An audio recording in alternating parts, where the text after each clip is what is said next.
What's up guys, it's ALLDAYANTHONY, and in today's exciting Honda Grom video, we're making this ugly bike look pretty.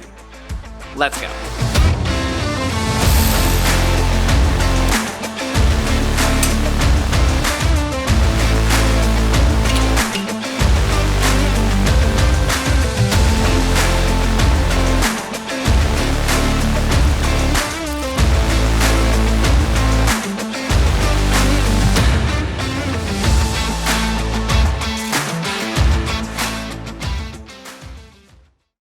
Alright guys, and welcome back to another Honda Grom project video, where in this series we have accomplished a lot on this $1,000 Honda Grom, yet it seemingly looks like we've done nothing at all. But guess what?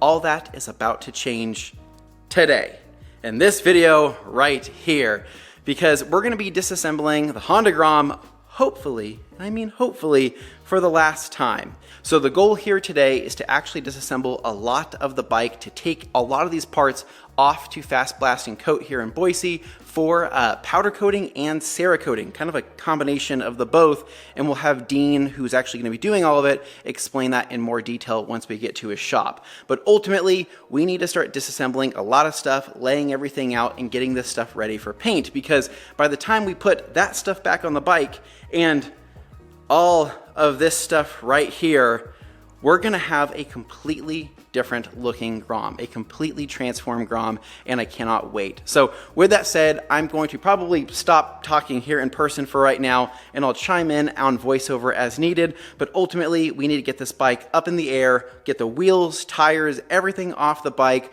along with the top of the fork mounts, the rear shock, the rear sets. All of this stuff is going to be coming off the bike, and so again, we have a lot of work. So enough talking from me, let's get this thing done.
All right, so quick little update on the disassembly. At this point, we pretty much have a floating frame, or at least almost. So we still have a few more things to take off, including the swing arm, including the rear shock, and then we have to disassemble this whole top end here. But for the most part, this was kind of the goal, was to kind of get everything up in the air to where it's really easy to work on, so we can touch up the frame with the touch-up paint, and then of course disassemble everything for when it goes off for paint and powder coat. For what it's worth, I think you could probably just lay the bikes on their side and do most of this, as most people do that. I'm just trying to do it right and trying to be able to access both sides of the bike. So I'm going to keep on keeping on, so back to work.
All right guys, so quick update here. We got the rear plastic tray off and all of the extra wiring disconnected for the rear brake and the battery and all of that. So as you can kind of see here, we've exposed a lot more dirt and possibly some more rust. So the plan from here, before we take anything else off the bike, is to give it one more quick clean. So we'll go through with some steam, kind of clean things up, brush things as needed, to kind of expose what is actually rust and what we need to address, because we're going to be using this stuff right here, Permatrex Rust Dissolver Gel. This stuff works so well. I did a quick little test spot right here and it just ate through that rust. So you just brush this on, let it set up for a few minutes, and then just rinse it off, and that's it.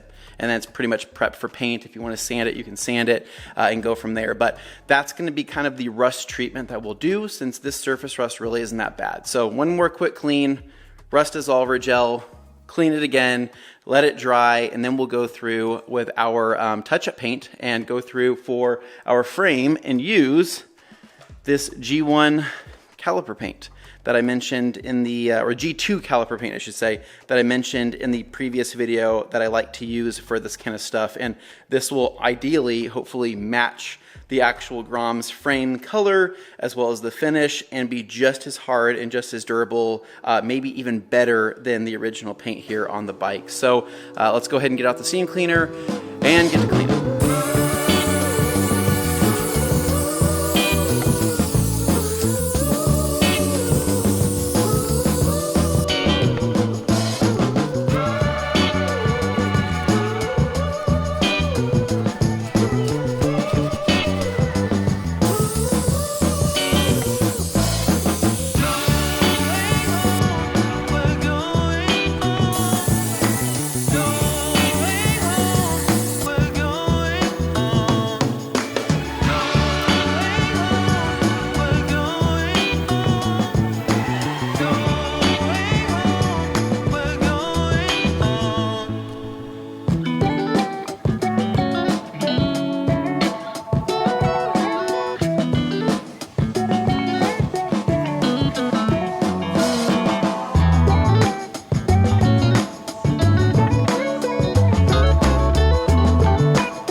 All right, so quick update here after the rust removal and kind of cleaning everything up. I would give that whole process like an 8 out of 10. It went pretty good. It wasn't perfect, but it went pretty good. So all of the surface rust just melts off. I mean, it's almost instantaneous. That's how you know it's really, really surface level. The stuff that kind of sits around tends to take multiple applications. Now, that Permatrex Rust Dissolver is not going to take care of like real serious rust. It's going to be very much surface level stuff on bolts, frames, things like that. But I mean, you can see right here, a lot of that stuff that was just kind of brown and really bright is now just turned silver and is ready to paint. And so I went through and basically treated every area that really kind of stood out to me. That lower triple clamp cleaned up really well. And so following that, I just opened up the G2 brake caliper paint. And so here's what it looks like. It's just this little, it's a little guy. It's not big. And you have your hardener in here. This is the stuff that makes the whole G2 system just so much better than spray paint. This hardener here is pretty potent, and I would argue to say that, I mean, I've never seen a chip on my calipers since I've done it. That's why I felt kind of confident using this technique. But I went through and used it's just a brakes parts cleaner. That's all it is. Gone through, just kind of prepped the surfaces that I'm going to be touching up. I'm not going to be painting the whole frame. I'm not going to start brushing things on. I'm really going to kind of spot test and see how it looks, and then if it looks pretty good and I can figure out a way to kind of blend it into areas, then I'll start doing that just to kind of give it a really universal look. That's it. We're going to go ahead and throw on the GoPro, get this stuff mixed up, and actually just jump straight into painting.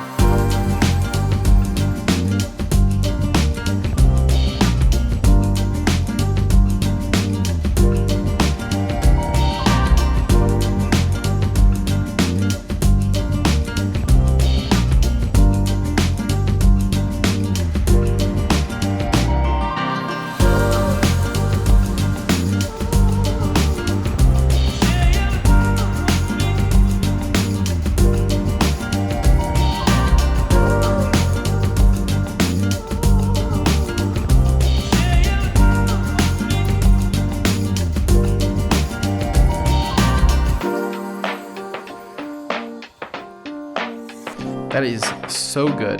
That is working like phenomenally. Holy crap. I am freaking thrilled right now.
All right, guys, so it is the following morning, and I am unbelievably hyped right now. I am freaking ecstatic because that caliper paint idea wasn't just good.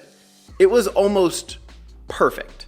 Like one of the best hacks, tricks, whatever I've ever stumbled upon in restoration, and you guys have to see this. So last night I started kind of around this tail section here, as you guys saw, and started doing really small things, just little spots here and there just to see how it'd go. And the black was a perfect match. I mean, not like kind of like close. I'm talking so good of a match that I couldn't tell where I had brushed and where I hadn't, because I couldn't see brush strokes because it self-leveled, but also the black was just absolutely perfect. So I started going a little bit bigger and a little bit bigger and started tackling bigger areas, and then it finally hit me that this wasn't just like a small little touch-up product. Like I could literally start painting full sections of the frame and have it self-level seamlessly. So let me bring you in here with a light to kind of show you what I'm talking about. So the rear frame section here, I wouldn't say it looks brand new, but this was just kind of a spot touch-up thing because you don't really see this. But I kind of started noticing that color was matching really, really well. So then I started going bigger and bigger, and this right here is where it really came together. That whole rear section was just wasted. It looked horrible. And looking at it now, you know, taking the light off, it looks factory. It looks exactly like how it came from Honda. Granted, it does have a little bit more texture to it. It still looks so good. And then this whole section here was like perfect, seamless. And so I started tackling more and more, got this side over here. And then I was like, okay, let's do the front section here. So where the front forks are on that lower triple tree mount, you can see how good, I mean, it looks like a factory finish. And the underside of the engine I knew was pretty wasted due to all the rock chips and stuff, but here, let me see if I can kind of lay down and show you this. So, look at this. Like, are you freaking kidding me? That was absolutely blasted to crap. Like, granted, some of the bolts I have to kind of clean up and touch up a little bit, but it's going to look about as good as a restoration as you can get without having disassembled everything on the bike. All right, so now that we have a frame that is rust-free, touched up, and looking pretty, the next step is going to be dropping off all the parts to Dean at Fast Blast and Coat in Boise for powder coating and Cerakoting. This is going to be all the metal parts that we've taken off the bike and some of the stuff that you haven't seen yet that's going to be done up in a really cool color scheme, and so that's where the real transformation is going to happen. So what we still need to do is drain the oil out of this bike and then remove this side crankcase cover. The left side is going to come off as well, but we have a brand new one that's going to get all done up, so we can wait till the end for that. But let's go ahead, drain the oil, and then get this thing removed.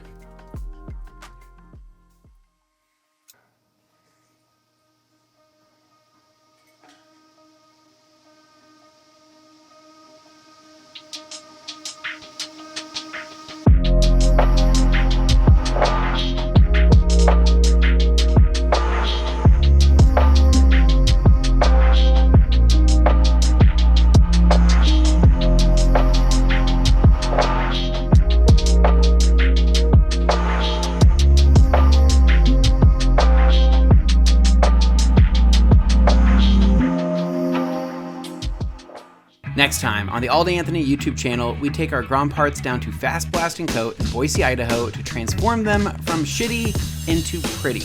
And believe me when I say, the transformation is worth the watch. So that's going to be it for this video. I hope you guys enjoyed seeing the frame restoration along with the teardown. This thing is going to look absolutely amazing once we're done. We just got to get to the finish line. So as always, if you guys love the Grom content and want to see more, make sure to give me a big thumbs up, subscribe down below for more, and I'll catch you guys in the next one. It's ALLDAYANTHONY. Peace.